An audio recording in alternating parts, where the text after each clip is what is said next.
Všetko nájdeš na pohoda.zlatybažant.sk.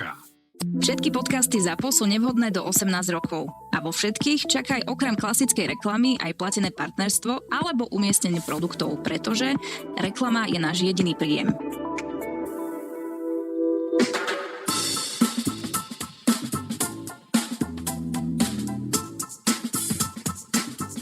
Čaute všetci posluchači, ktorí ste si zapli podcast Digitálni rodičia.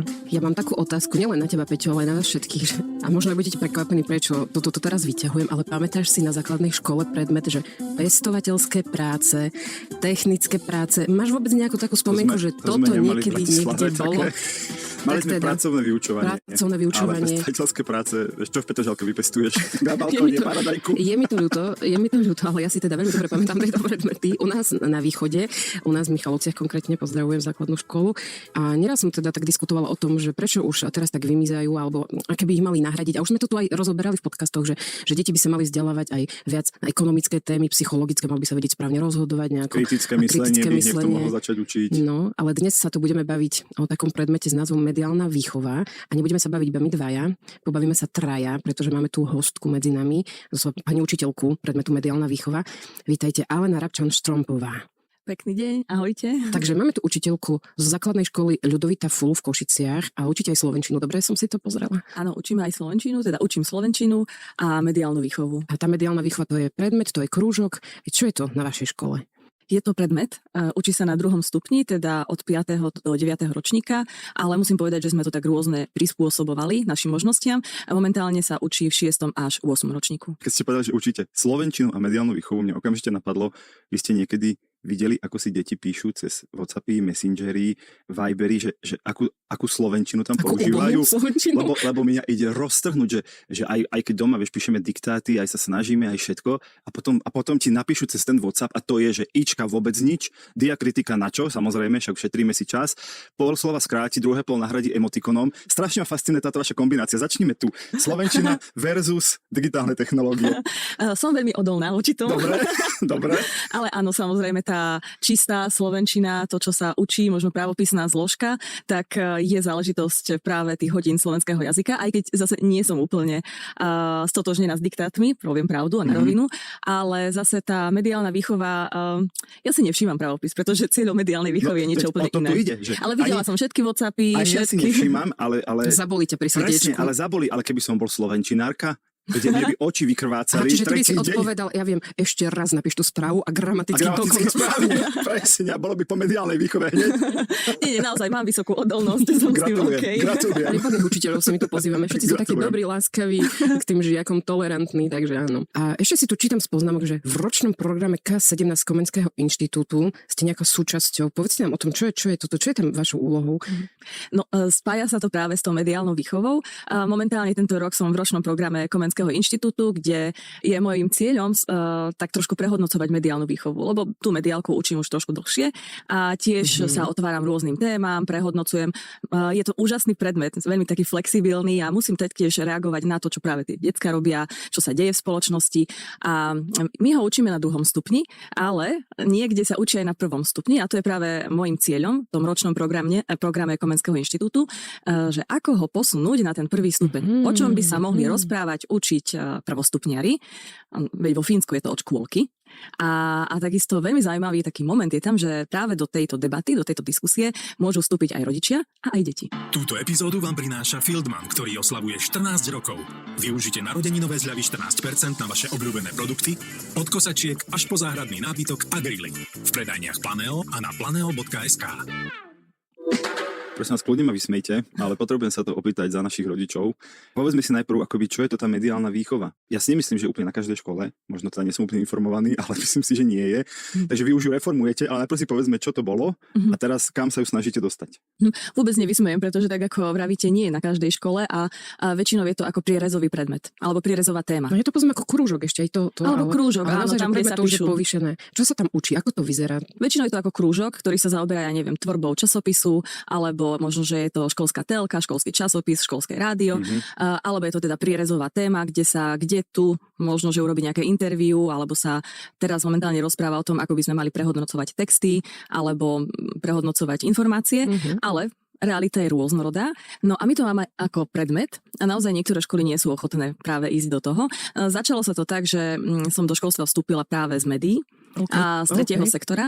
A mňa veľmi bavilo, aj ma tak naplňalo, že poďme s tými deťmi sa otvárať rôznym iným zručnostiam, pretože keď nakrúcajú, keď publikujú, tak sú zodpovedné za ten svoj obsah.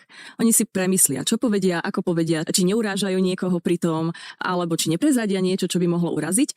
No ale postupne sme prehodnocovali rôzne témy. Vtedy sme sa bavili ešte aj o vplyve rôznych reklám, o vplyve bulváru si viem predstaviť. Áno, presne, bulváru, rôznych seriálov, takých, kde ľudia zatvoria niekde a teraz ako sa tam správajú. Takže vtedy tie decká práve na tom frčali. Teraz už sú to sociálne siete, o tom, aká je ich identita v online svete. Digitálna stopa, predpokladám, ako si chrániť súkromie a podobne. Toto ich najviac teraz tak až ťaží, by som povedala. A práve na to teraz reaguje tá mediálna výchova. Čiže to je vlastne akoby ten posun, hej, že mediálna výchova tu bola, teraz to veľmi zjednoduším, aj pred sociálnymi sieťami a riešila také tie tradičné médiá a dnes veľká časť toho fokusu alebo toho záberu sa týka online prostredia, sociálnych sietí, predpokladám, že kyberšikany a podobných vecí. Určite áno. V šestke napríklad teraz si robíme mediálny diagram a tam sa deti skúmajú, že aké médiá používajú, kde trávia svoj voľný čas a naozaj, keď som začínala učiť mediálnu výchovu, tak to bola televízia. A všetko, čo televízny obsah prinášal. A teraz sú to sociálne siete. Ak dovolíte, Maša, mám takú jednu odbočku, musím to povedať, lebo ma roztrhne. Mňa zaujalo, keď ste povedali, že ste prišli do školstva z médií. Potom ste doplnili z tretieho sektora, ale kým ste povedali to z médií, tak mi napadol príbeh môjho kamaráta, ktorý robil v agentúre a rozhodol sa, že nie je to pre neho a že ide robiť do školstva. A vtedajšia jeho šéfka, lebo poznal som aj tú šéfku, aj jeho, mu povedala, že Mišo, však stačilo povedať, že chceš znižiť plat. Tak to bolo krúpe. A je to jedna z prvých otázok. Ale tak predpokladám, že z tretieho sektora ste si až tak nepohoršili. Dobre, poďme ďalej. Ale viem si predstaviť, že ten podnet vlastne venovať sa tejto téme, že to vlastne nikde muselo vo vás vznikať, lebo ja osobne tiež som tá, ktorá tú mediálnu výchovu som sa teda nikdy nevyučovala, ale snažila som sa ju priniesť už od nejakých mojich 15 rokov, najprv medzi mladých, že poďme sa pozrieť na to, ako fotiť lepšie, ako písať kvalitné články, že som bola tým nasiaknutá už úplne od detstva, videla som, ako sa to mení a ja som tam bola pozvaná iba naozaj na tie krúžky niekedy niečo povedať a teraz až pozrite, aký projekt z toho vznikol, o čom sa tu teraz bavíme v nejakom podcaste. Digitálni rodičia sa tu viac teda presunulo na tých rodičov, lebo my sme si uvedomili aj to, že úplne iné veci rozprávame žiakom a deťom a úplne iné rodičom. A musím povedať, že aj s Peťom, keď ideme prednášať deckám, tak je to pre nás vždy väčšia výzva a preto aj veľký obdiv smerom na vás, že postaviť sa pre tie deti, ktoré sú úplne in v tých technológiách a vidíte niečo rozprávať, čo oni už dávno vedia. A nebyť 2 roky pozadu. Hej. Ale občas príde aj táto chvíľka, ale sú tam na to. Vieme, ale sú tam na to oni, aby ma naučili. A to je úplne skvelý vzťah. Že naozaj poviem, že tak ma naučte, povedzte mi, alebo občas príde tá chvíľka, že a o čom vlastne hovoríte? Ale je to super, je to podnet, je to výzva. Ale už ste sa o sebe dozvedeli, že ste Sigma alebo aspoň Goat? Nie, to mi ešte nepovedali. Nie. A auru máte koľko? Neviem. Nemá 10 000 aspoň. Nie? Z toho hovoríte, by som vám dal 10 000. Opýtam sa ich dnes. Ja som Patricia Kolár. Ja som Michal Višinský. A spolu tvoríme Tumiuscast. No, snažíme sa. Rozoberáme marketing, prieskumy a často nudné dáta, ale chceme ich rozoberať bez nudy a s dávkou humoru. A zároveň prinášame aj rôzne príklady z praxe, ktoré sú zábavné, niektoré trošku trpké, podnecujúce, provokujúce. Ako vzniká reklama, ktorá funguje? Ako čítať a rozumieť prieskumu hrávo jednoducho. A prečo je prieskum základom správnych rozhodnutí? Počúvaj. Bav sa a inšpiruj ďalších. Tumiuscast. Logika a energia humoru. Ja som Patricia Kolár. Ja som Michal Višinský, konečne. A spolu tvoríme Tumiuscast. V produkcii ZAPO Zábava v podcastoch. Ja som sa teda o vás dočítal, že vy veľmi, veľmi riešite aj aktívnu účasť rodičov v tom celom. Tak možno si povedzme, lebo ja mám niekedy taký pocit, hlavne vždy na začiatku, keď prídu takí tí noví rodičia na nejakú prednášku, tak jednak prídu plný predsudkov, že naše deti sú závislé a potrebujú pomôcť a my ich potom akože im na tej prednáške vysvetlíme, že pomoc potrebujeme my rodičia a naše deti potom to budú nasledovať. A druhá vec je, že no veď škola nech to vyrieši, škola nech to zakáže, škola nech ich naučí. A ja im hovorím, že prečo to má škola vyriešiť, však on príde o 2:00 domov a do večera ste za ňo zodpovední vy a celý víkend ste zodpovední vy a celé prázdniny ste zodpovední vy. Aká je úloha rodičov v tomto celom? Veľmi veľká a taktiež nemám rada, keď niekto príde ku mne a vraví, že jeho dieťa je závislé, lebo to je už iný rozmer. toho vzťahu k médiám alebo vôbec jeho života.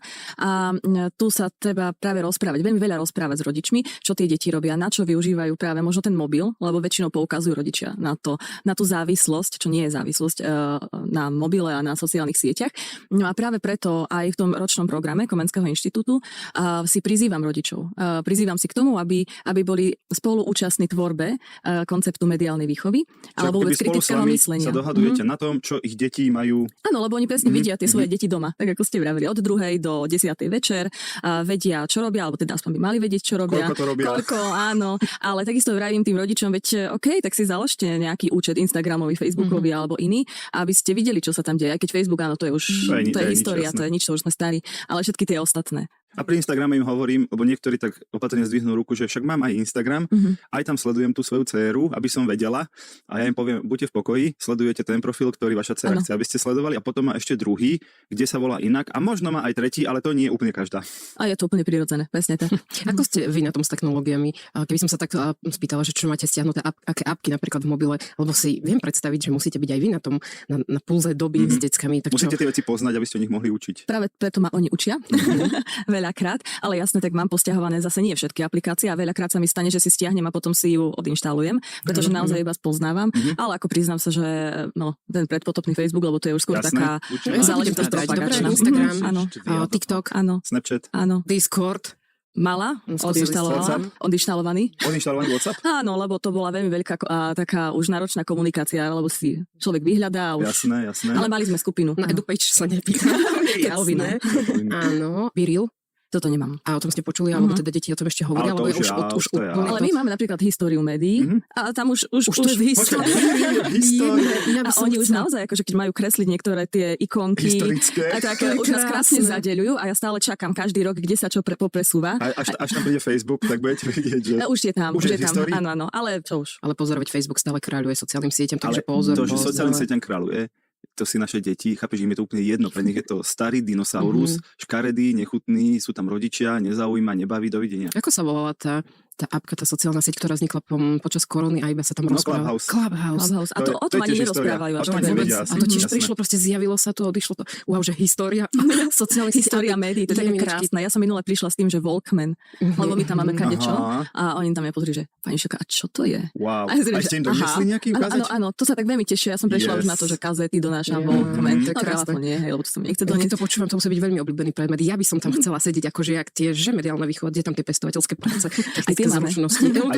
A je nejaká buď otázka, alebo nejaká akoby záležitosť téma, kedy naopak oni vás šokovali, že tak ako vy ste ich tým Walkmanom, tak oni prišli s niečím a vy ste povedali, že nikdy som o tom nepočula a neviem, o čom hovoríš. Skôr asi také výrazy, nie? Predpokladám, že začnú používať. Áno, tie výrazy tam priebežne sa učím alebo priebežne sa pýtam a možno to ani nepotrebujem až tak veľmi vedieť. Skôr je to naozaj zaujímavosť. Nech mi vysvetlia a zároveň, že a čo tam robia a ako to na nich vplýva. Hej, to je úžasná debata, ktorá sa potom otvára a tá mediálka je naozaj v každej triede iná, lebo tie skupinky žiakov sú iné, iným možno, že práve problémom alebo inou témou žijú a o tom je úžasné sa rozprávať. A môžu na vašej hodine vytiahnuť mobil?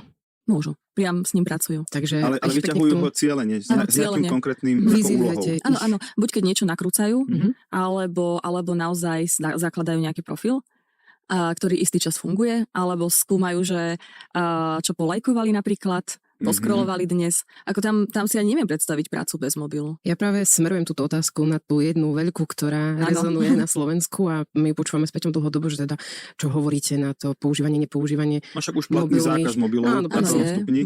A aký je váš postoj? Ja s tým nie som až tak veľmi stotožnená, poviem pravdu, aj keď zase nie som ani na jednej strane, ani na druhej. Stále zvažujem, lebo stretávam sa s rôznymi udalosťami.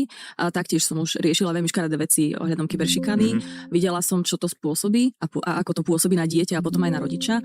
Takže aj to sú napríklad témy, ktoré sa otvoria v tých triedách, ale naozaj musia byť potom zatvorené dvere a musia tam platiť nejaké pravidlá. A sú to náročné diskusie, to znamená, preto zvažujem, aj veľa uvažujem o tom nariadení, lebo my na škole napríklad máme tak, že už úplne prirodzene na hodine ten mobil nepoužívame, používame vtedy, keď je potrebné. Hej, na hodine mediálnej výchovy áno. Ale napríklad aj keď decká nakrúcajú, alebo keď sa fotia, tak dopredu máme vlastne takú dohodu, alebo máme pravidlá a že ich poprosím, aby to nikde naozaj nezverejňovali, aby to bol pracovný materiál. A koniec koncov, aj keby to zverejnili, veď sa to veľmi rýchlo príde na to. Všetci sme poprepájaní, určite to do týždňa. do týždňa vytvoril, najviac. kde to vytvoril, Áno, kedy to presne. vytvoril. Takže neviem, no naozaj aj decká s tým majú dosť veľký problém. Máme aj náš školský parlament, ktorý pripomienkoval, navrhol niečo, takže ja si myslím, že je fajn, že sa o tom hovorí. Počúvam aj názory odborníkov, nemôžem povedať, že sa úplne stotožňujem alebo nestotožňujem, stále uvažujem. Ja som sa k tomu tak nedávno vyjadrila, že ja nevidím nič zle na tom, ak by učiteľ aj na hodine slovenčiny dejepisovci, kde povedal, že žiaci teraz si vyberte mobily z tašky a ideme sa učiť teraz niečo overovať informácie alebo hľadať si niečo z histórie. Jasné. A tam ešte tá otázka, áno, používania mobilov cez prestávky, potom používanie mobilov tým blbým spôsobom, že idem ignorovať vzdelávací proces učiteľa, že to nie je to je vlastne neprípustné, to je jasné, ale vytesniť mobil z ruky žiakov, študentov, mi príde, ja toto tak osobne sa s tým neviem stotožniť, že toto je správna cesta. A tak samozrejme závisí od veku, že prváci, druháci nepotrebujú mobil na nič. Ale presne, keď som na 2. stupni alebo na gymnáziu, tak sa nebudem tváriť, že všetko je napísané v učebniciach, lebo tá učebnica má chuť od 10 do 30 rokov a úplne všetko tam asi nie je. A veď je to úžasný nástroj aj pri slovenčine alebo kdekoľvek, že naozaj tá prehodnocovanie a vyhľadávanie informácií. Teraz mi napadá čerstvá skúsenosť, kde sme si so 7-kmi napísali rôzne tvrdenia, ktoré počuli, ktoré aj počuli, čítali. Akože koho, ak som sa to blížila? Ani nie, naozaj tvrdenia. Mohli to byť také veľmi jemné tvrdenia, typu, že od špenátu mi rastú svaly, alebo také výroky. Áno, presne. Ale potom už aj, už sa potom priblížili aj možno, že k takým konšpiráciám, ktoré teraz nebudem vyťahovať, čo vás človeka prekvapí, že čomu veria. A tam bol dôležitý ten mobil, že ideme si vyhľadávať zdroje, ideme hľadať, kde sa o tom napísalo, kto to povedal a naozaj by sme videli, že ako je to pre deti náročné. Hej, napríklad už len si vymyslím, že od mrkvy mám lepší zrak, alebo čokoľvek. Teraz používam tie také najľahšie, také, také neškodné, áno. A oni si dali to tvrdenie do vyhľadávača a ho sa pýtam, no dobre, a kde ste to našli, že tomu veríte alebo neveríte? Tak ten Ujo tam povedal, kto je ten Ujo? Takže naozaj to vyhľadávanie informácií je veľmi náročný proces, ktorý napríklad 7-ci ešte nezvládajú. Je to reťazenie zdrojov. A teda asociovať, rozmýšľať, že čo som počul, čo mám naučené, spojiť to s nejakými vedomostiami, skúsenostiami a potom to prehodnotiť. To je úžasný proces. Aby som sa zastal 7-kov, to nezvláda mnoho dospelých ľudí, pretože kliknú na prvé, čo im Google vyhodil. A v tom momente sa to stáva pravdou, lebo sa to dočítali na internete a to sa nechcem nikoho konkrétneho dotknúť. Jednoducho, a na to sú rôzne štúdie a psychologické metódy, jednoducho, ak tá vec, ktorú som sa práve dočítal, ladí s tým, čo si myslím ja, tak to je pravda. Ak to s tým neladí, tak si nájdem niečo, čo s tým bude ladiť a opäť to raz bude pravda, že nie sú v tom len 7-ci, chcel by som sa ich takto zastať. Určite áno, hej, ale keď sú tí 7-ci to už začínajú zakúšať, alebo teda už skúšajú vyhľadávať tie zdroje a sa o tom rozprávame a diskutujeme, tak majú úžasnú skúsenosť oproti tomu. Keď sme pri tých deťoch, povedzte nám o nich, ako ich vnímate aj v takom vedia prepnúť do toho, že chcem byť aktívny tvorca, nielen ten, ktorý pasívne prijíma. Vidíte medzi nimi takých, ktorých to fascinuje a čo viem, naozaj tvoria niečo pekné, či už u vás na škole alebo sami niečo. Keď vediete časopis, vediete televíziu, tak tam asi máte tých najaktívnejších, predpokladám. Áno, tam sú už naozaj tí najaktívnejší, tí, ktorí sa tomu možno aj chcú venovať, ktorí nám potom odchádzajú aj na takto zamerané stredné školy a to je také veľké zadozučnenie a veľká radosť, ale je to pre všetky decká atraktívne, niečo vytvoriť, niečo publikovať, ukázať sa a tam je taktiež veľmi veľká sloboda, že či budem napríklad za kamerou alebo pred kamerou, či v tom tíme, akú rolu budem zastávať a tiež sú tam veľmi veľké zručnosti, ktoré sa rozvíjajú, aj technické. Napríklad. Určite, napríklad postrihať video je skutočné umenie. Musím sa priznať, že som ešte donedávna mala doma jednu škatuľu plnú starých mobilov, určite s mobilmi ešte z roku 2000 a myslela som si, že je dobre schovaná, ale moje deti ju objavili a boli samozrejme zvedavé, tak sme si všetky mobily spoločne prezreli, zabavili sa. Orange má teraz takú výzvu, aby sme hľadali doma pozostatky týchto stratených civilizácií a aby sme ich dali zrecyklovať a celkom sa to oplatí. Spravili sme si s deckami takú aktivitu, menšiu rodinnú výpravu, hľadali sme po celom byte staré telefóny, v skriniach, zásuvkách. No a bola to celkom zábava, lebo následne sme vlastne tie telefóny poslali do školy na recykláciu a čo je super, že môžeme vyhrať aj super ceny. Žiaci s najväčším počtom vyzbieraných mobilov môžu vyhrať 50 tabletov a učitelia až 80 poukážok. Táto súťaž trvá do 11. novembra, takže priatelia, prehľadajte skrine, zásuvky, hoc aj povalu a zapojte sa do recyklohry s Orangeom aj vy. Je to skvelá príležitosť urobiť niečo pre našu planetu, tak poďme do toho. Viac info nájdete na orange.sk/recyklohry. Prosím vás, ja tu mám takú vec, ktorú som sa dočítal a veľmi sa nám to hodí. Dočítal som sa, že deti vediete k tomu, aby sa nebali klásť otázky a hľadali vlastné odpovede. A veľmi sa mi to hodí k našej novej konverzačnej hre, ktorá sa volá Digitálni rodičia a je plná otázok. Takže to teraz vyskúšame naopak. Ja vám položím nejakú totálne náhodnú otázku pre rodičov. Hej, samozrejme budete v roli rodiča. A som zvedavý, či nájdete svoju odpoveď. Ale nie sú samozrejme vedomostné otázky, je to vyslovene nejaký názor. A ja som zastanca toho, že verím na osud, čiže ja vždy vyťahujem náhodnú, Baška vždy tak listuje, hľadá najlepšiu. Tak poďme. Ktorú aplikáciu vo svojom mobile používate najčastejšie? Pozrite, otázka jak víno. Ach, no, tak by som povedal, že EduPage, lebo tomu to sa neráta. Nie. Inú, musíte niečo bonznúť na seba. Tak momentálne Facebook, ten tam je stále, Instagram, akurát som si tam zverejňovala niečo a asi tie tri sú najčastejšie. Čiže sociálne siete Sociálne kráľujú. siete a potom sú rôzne vzdelávacie aplikácie. Dobre. Vzdelávacie. Tam tiež, to sa mi páči, pani učiteľka. No, ja mám tiež také iba pre deti, že kvízy a diktáty. A... Môžeme ešte ďalšiu? Jasné, Poďme mňa to na to. baví. Ako sa cítite, keď si neviete poradiť s nejakou technológiou? Cítim sa trošku staro. To sa stáva.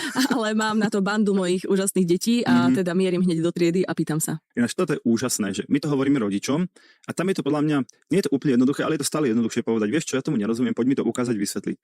Ale v živote sa mi nestalo, že by učiteľka pripustila, a teraz zase hovorím učiteľka, nie pani učiteľka, že by učiteľka pripustila, že viete čo, decka, v tomto ste lepší ako ja, poraďte mi. Ako to je za mňa, podľa mňa tento zážitok, keď dieťa má, že môže v niečom maličkom, drobnom, úplná, prosím vás, prečo, jak tie správy miznú na tom Snapchate, vie mi to niekto vysvetliť, úplná banalita. Podľa mňa to dieťa musí jeho ego narásť o aura 20 000, ako sa aký je hovorí. rozdiel medzi WhatsAppom a Discordom? To je to Presne. isté, či to je niečo iné, či A čo to sú to je? otázky väčšie, ktoré dávam, lebo ja to nemusím vedieť. Ja práve, že sa potrebujem pýtať a ja neviem, či sa boja nejakej tej rešpektujúcej komunikácii, ale ja mám z toho len úžasné zážitky, obohacujúce a naozaj tam akože nikdy neprišlo k nejakému výsmechu alebo... Ja mám asi pocit, a teraz sa nechcem naozaj dotknúť všetkých unblock učiteľov a učiteľiek, ale že možno by stratili autoritu. Že si myslia, že by stratili autoritu v očiach detí, tak asi sa ich nebudem pýtať, koľko je 2+2, to by asi nebolo úplne vhodné, ale vo svete, kde sú tie deti objektívne viac doma, ja si myslím, že tým deťom to naozaj môže iba trošku akože pohľadkať ego a normálne v ten deň môže byť za hviezdu, že pani učiteľke vysvetlili niečo. Áno, a buduje sa vzťah. Poslednú otázku. Aké zásady ohľadom internetu máte v práci? Čiže v škole. A teraz myslím pre vás ako učiteľov, nie pre decka. Inak to je super otázka. My tu máme len super otázky. Áno, tak veľmi chválim. Tak je tam tá rešpektujúca komunikácia, neurážlivá určite, ale poviem pravdu, že my asi ani nemáme takto priamo pomenované zásady.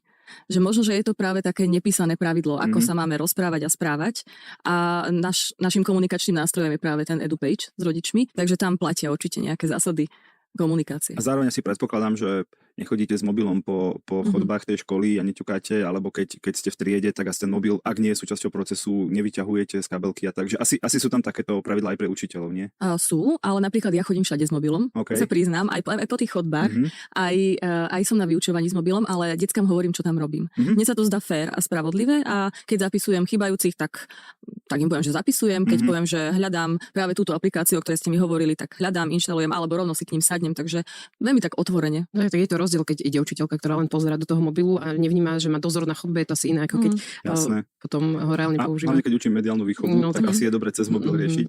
Ešte som vymyslel jednu aktivitu a to je, že ako veľmi poznáte vaše deti, vaše deti v škole, takže vám dám jednu otázku pre deti.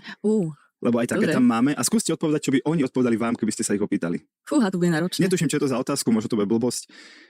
Čo by som podľa teba, ja dieťa, mal vedieť o internete? A že internet je veľkým pomocníkom. Môžem sa tam neskutočne veľa vecí dozvedieť. Je skvelým komunikačným nástrojom, pretože môžem komunikovať s kýmkoľvek, kdekoľvek a naozaj to aj robia.